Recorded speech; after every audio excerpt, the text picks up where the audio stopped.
দেখুন এই গোল্ডিতে চ্যালেঞ্জে যে সবচেয়ে বেশি গোল উঠাতে পারবে তাকে এমন একটা গিফট দেওয়া হবে যেটা তোমরা কখনো দেখোনি। সবার প্রথমে কে আসবে? আমি সবার আগে আসবো। আমার থালা দিয়ে এত বেশি গোল তুলবো যাতে করে পুরো বছর মেকআপের খরচ মিটানো যায়। 1 2 3 4 61 62 পুরো 62 গোল স্টোন। হ্যাঁ তো এই নাও $6200। এটা তো আমার 1 বছরের মেকআপের খরচ হবে না। এবার দেখো আমার এই জাদুর ফলে দিয়ে জাদু দেখাবো আর সস্তা জিনিস দিয়ে সবগুলো গোল তুলে নিব। আরে বাপরে, এটা দিয়ে তো আমার বয়ফ্রেন্ডকে একটা বাইক কিনে দিব। 1 2 3 94 95 96 পুরো 96 গোল্ড স্টোন। এই নাও তোমার $9600। আমার এই জিনিসটা দিয়ে ভালো তুলি, কিন্তু আজ প্রথমবারের মতো এটা দিয়ে আমি অনেক বেশি গোল তুলে নিব।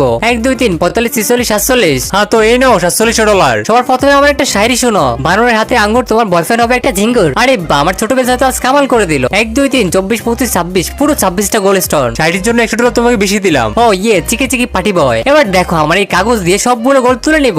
1 2 3 65 66 67 গোল। এত কষ্ট করে মাত্র 67 গোল স্টোন উঠলো। হ্যাঁ তো এই নাও $6700। এত কম টাকা দিয়ে তো কিছুই হবে না। দাদি বানিয়ে দিয়েছে কেমন একটা জিনিস, এটা দিয়ে গোল তুলে করে ফেলবো ভ্যানিশ। দেখি তো কতগুলো গোল উঠেছে। 1 2 3 44 45 46টা গোল স্টোন। হ্যাঁ তোমার হয়েছে $4600। এত কম টাকা দিয়ে কি করব? তাহলে দিয়ে দাও। না না থাক, দিয়ে দাও। আজ দেখাবো আমার কামাল আর তুলে ফেলবো সবগুলো গোল স্টোন। কিন্তু তা দেখার আগে হে আল্লাহ, এই জান্নাতি পাথর দেখে যে শেয়ার করে দিবে তাকে মরার আগে একবার হলেও মক্কা হজ করার তৌফিক দান করুন। আমি প্রথমে গোল স্টোনের উপর টেপ লাগিয়ে নিলাম। এবার দেখো আমার কামাল। ইয়াহু, আমি তো জিতে গেলাম।